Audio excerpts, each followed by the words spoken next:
So we'll take a look at Wolf here. Wolf down 1.8%.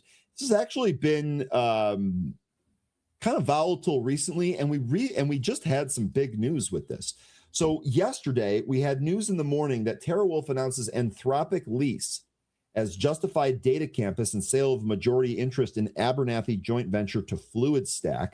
So this is a 20-year lease deal with Anthropic, and it signed an agreement to sell 50.1% stake in Abernathy's joint venture led by FluidStack. Now, this morning, we also had Needham maintaining their buy, raising their price target to 33. Rosenblatt maintained their buy, raised their price target to 30. So you actually got some more kind of good news here today. Wolf down, though, 1.7%.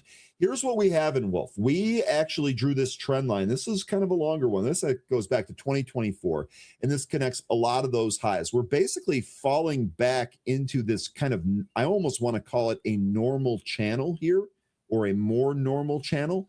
That's what it looks like to me. Much like some of the other names that are tied to the AI theme or the data center theme, we've talked about them really kind of losing their 20, maybe coming back into their 50s. Some of them actually breach their 50. That's what we find here in Wolf. Can't get above the 50 yet. This seems like a fairly decent pullback here. I don't think the story's really changed here. I think maybe it could probably come in a little bit closer to 20. What do you think on Wolf here, 13?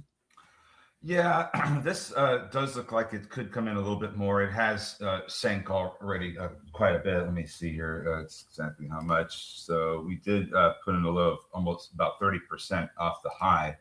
So we're getting a little bit of a rebound off that. I did draw a trend line here to see if, because it's something I'm going to just putting out here to watch for, because it indicated that this was going to get rejected. Trying to recapture this, and you had the other moving averages in the way. If you want to draw it yourself, you can start with the March 31st lows, draw it through the May 19th lows, and we just lost this trend line, and we just back tested it yesterday, so that's sending it lower. I think this is the trend line you're going to watch to recapture. Could be a while before that happens. I still think that there's some more downside to be had. I do like that $20 area. Yeah. If that doesn't have the support, 18 looks good too. Okay.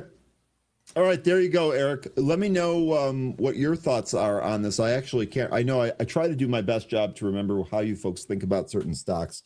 But Eric, I can't remember here, so let me know what your outlook is here on Wolf, or what you're looking to do with this thing. 13, thanks for handling the curveball there. That was perfect. No problem. I've seen a whole bunch of those. One other moving average to watch for, since this seems to be kind of keeping the price up for since June of last year, is the 20-week SMA.